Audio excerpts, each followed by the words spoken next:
Hi friends, this is Mrs. Peachee and I'm going to be reading Chapter 4. Chapter 4, Mean Bean. AJ's stop was before Garth's. "Come on over tomorrow," Garth told his friend. As soon as AJ left, Garth moved up to the front of the bus to get away from Bean. "What part of sit down don't you understand, Garth?" Miss Victoria sounded pretty irritated. "Sorry, the cage wouldn't fit on the seat," he said. "What on earth is in there, anyway?" Before Garth could answer, the bus stopped in front of his house. He pulled the blanket down around my cage and hurried down the steps. Mrs. Tugwell was waiting in the doorway of the house. She had wavy brown hair like her son. She had glasses and freckles like her son, too. She helped him set my cage up on the family room table. Garth's little brother, Andy, raced into the room. He had wavy brown hair, glasses, and freckles too. "Mine!" he shouted. "Nope, he's mine. At least for the weekend," said Garth. "Tell Andy about Humphrey," Garth's mom said. "He's a hamster, and you have to be nice to him," Garth explained. "He got that right. I like ham," said Andy, rubbing his stomach. "Yum, yum." I hopped onto my wheel to show Andy that a hamster wasn't anything like a ham. "Whee! Ham go round," said Andy. Garth's mother brought in a plate of peanut butter and crackers. Ooh, that smelled good. "How was school?" she asked. "Okay," said Garth. "But Mom, could you say something to Bean's mom? He's mean to everybody on the bus." "Martin Bean?" Garth's mom sounded surprised. "Why, he's always polite when I see him." "Well, he's not polite any other time," Garth explained.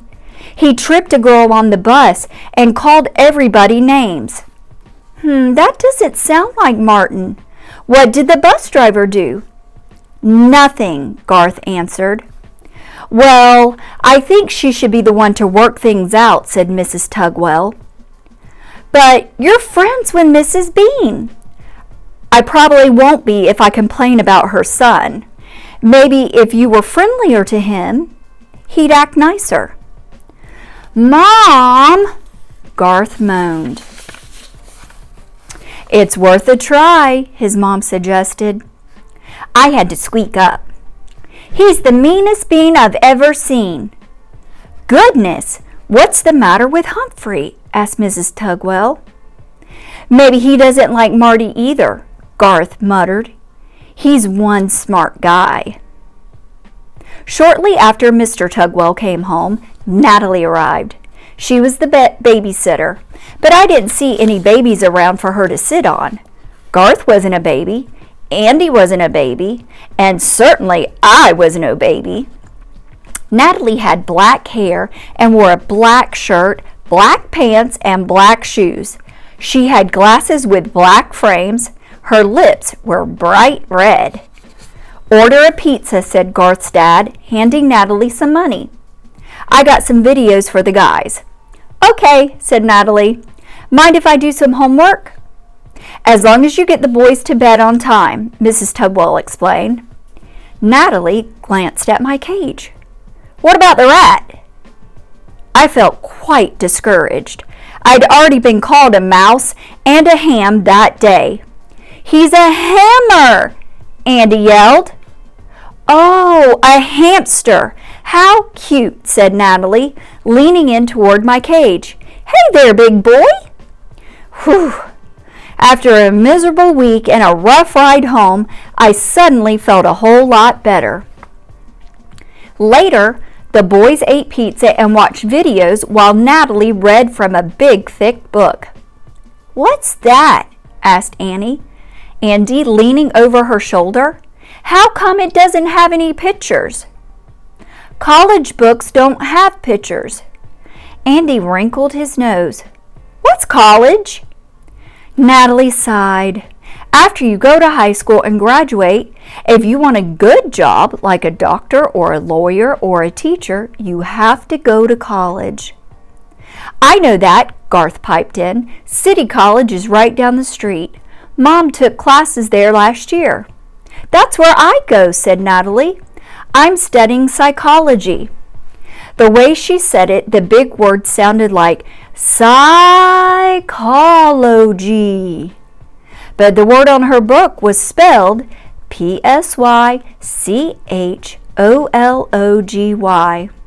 I wrote it down in my notebook later. I hope that word is never on a spelling test. In psychology, you find out what's inside people's heads. The babysitter reached for Andy's head. Ooey gooey brain, said Garth. Don't go in my head, screamed Andy, leaping off the couch. Natalie laughed. Not like that.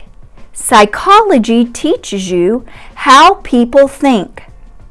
Do you know what I'm thinking? Andy shook his head. I'm thinking it's time for bed, Natalie said. 9 o'clock. The boys both groaned. Not yet, Garth protested. Andy folded his arms. You can't make me, he said firmly. Surprisingly, Natalie sat back and smiled. I guess you're right. I can't make you. Andy's eyes practically bugged out of his head. Huh? Why don't you put on another video? We can stay up until your parents get back, the babysitter continued. It'll be fun. Yes, Garth exclaimed as he and his brother gleefully high-fived each other. But I was a little confused. Hadn't Mrs. Tugwell told her to get the boys in bed at 9? I was sure that Natalie had lost her mind. Garth settled back on the couch, but after a minute, his smile disappeared. When do you think Mom and Dad will be back? Natalie shrugged her shoulders. They didn't say. Won't they be upset if we're still up? I guess we'll find out, won't we? Natalie answered with a mischievous grin. Andy looked worried. They'll be mad if we're not in bed. So, said Natalie, we still have time to watch more TV. Garth stood up, yawned loudly. I'm kind of tired. Me too, said Andy, stretching his arms. Natalie smiled. Well, if you really think so, okay.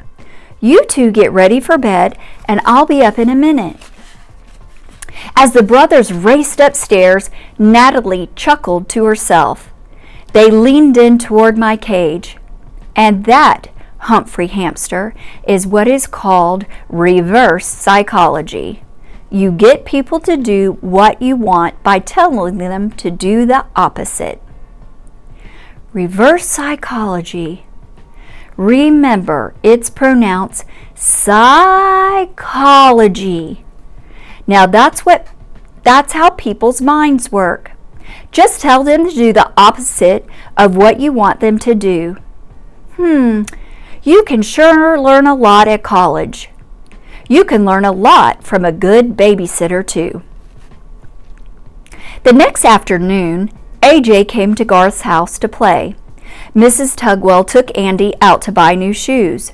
Mr. Tugwell was paying bills in the kitchen. The boys were alone with me in the family room. Humphrey needs some exercise, said AJ. Let's take him out. Okay, you can watch him while I clean his cage. AJ gently took me out while Garth put on gloves and began to clean my cage. Both boys chuckled when he got to my potty corner. Everybody does. But he did a good job of cleaning it. While he worked, they talked. Any chance your dad can drive us Monday morning? Asked Garth. AJ shook his head as he gently petted me. He has to leave for work real early. How about your dad? Garth shook his head. He always talks about how he had to walk to school and how lucky I am to ride a bus. I know, AJ sighed and set me down on the table. Watch it, said Garth. He set a row of big, tall books all around the edge of the table. "We don't want Humphrey to get away." "Maybe he'll be sick on Monday," Garth suggested. "Are you kidding? He's the healthiest guy at school." "Man, if he wasn't so big, I'd really give it to him," said AJ, making a fist. "Me too," Garth agreed. It wasn't hard to figure out they were talking about Mean Marty Bean. "I don't know why Miss Victoria always takes his side," Garth said after a while. "He knows how to not get caught."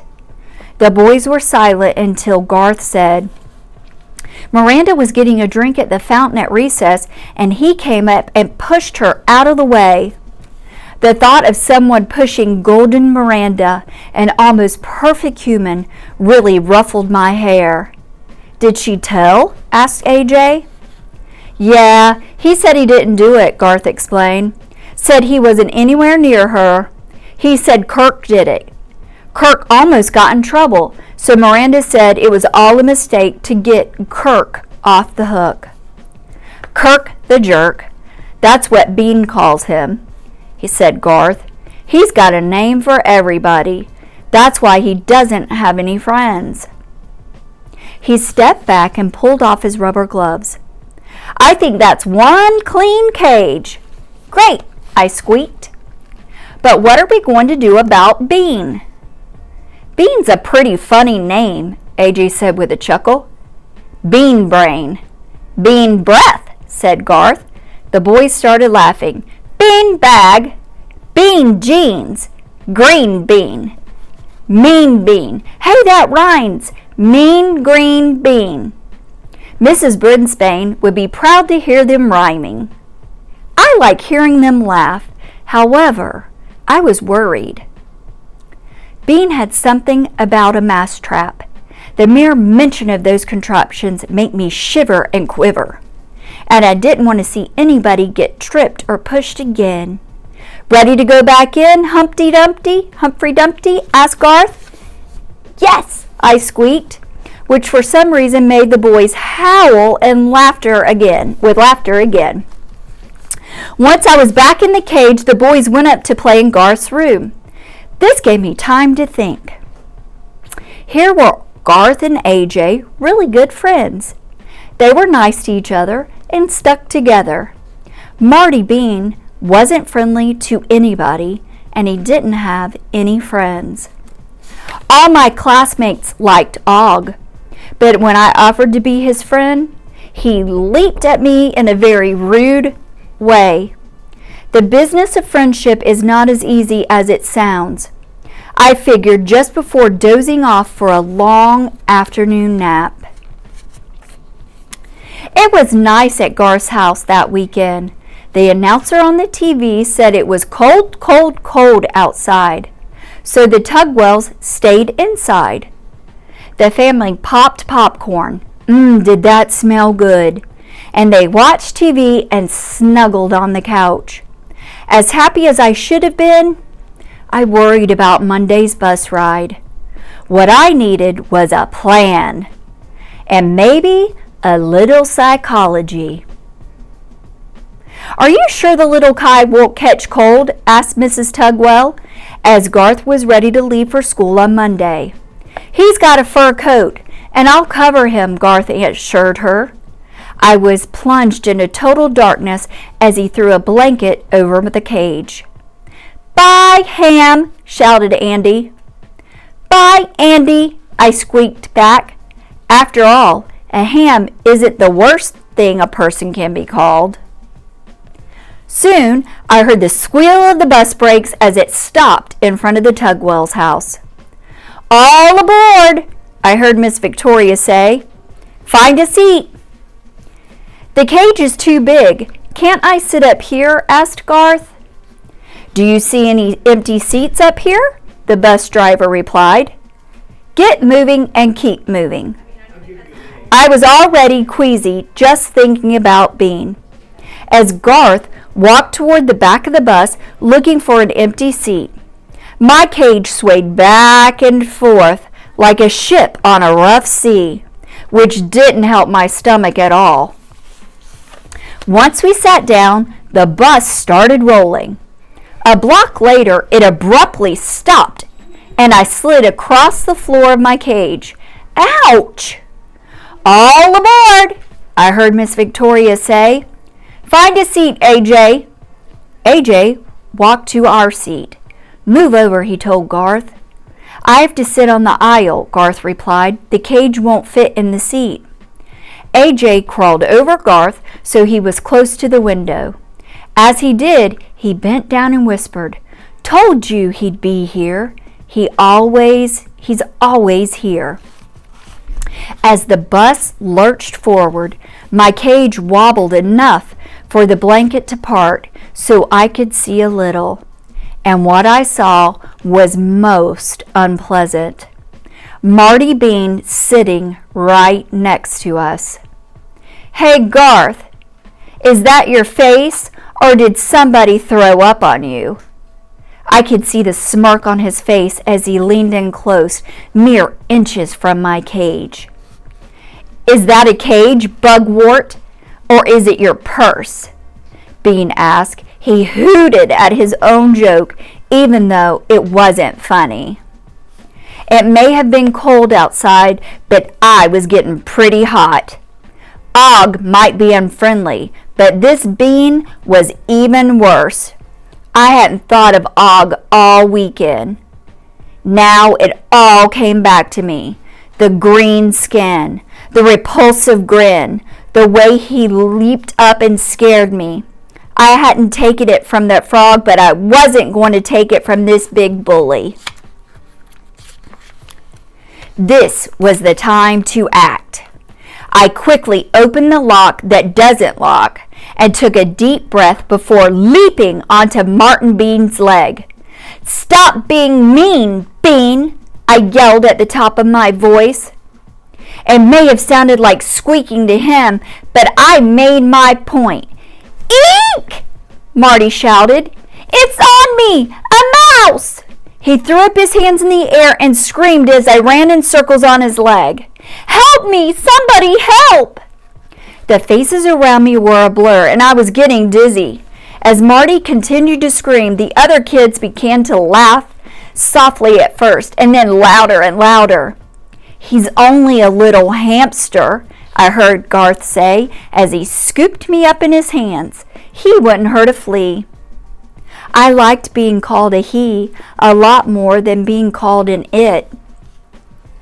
It tried to bite me, Marty explained. Everybody on the bus, including Beth and her first grade friends, laughed. What's going on back there, Martin? Miss Victoria called out as she slammed on the brakes. They threw a big rat on me, he almost in tears. A giant rat! I think you better come up and sit behind me, the bus driver said. Now! She had the girls in the seat behind her move as Marty shuffled to the front of the bus. Garth put me back in my cage. Thanks, Humphrey, he whispered. I don't know how you got out, but I'm sure glad you did. Always happy to help out a pal, I squeaked. The rest of the ride was uneventful. When Miss Victoria stopped the bus in front of Longfellow School, she made an announcement. This was the quietest ride we've ever had. From now on, Martin Bean, I'm assigning you to the front seat permanently. Marty didn't argue. He was in too much of a hurry to get off the bus. He could probably hear all the rest of us, the bus riders, including me, shouting, "Hooray!"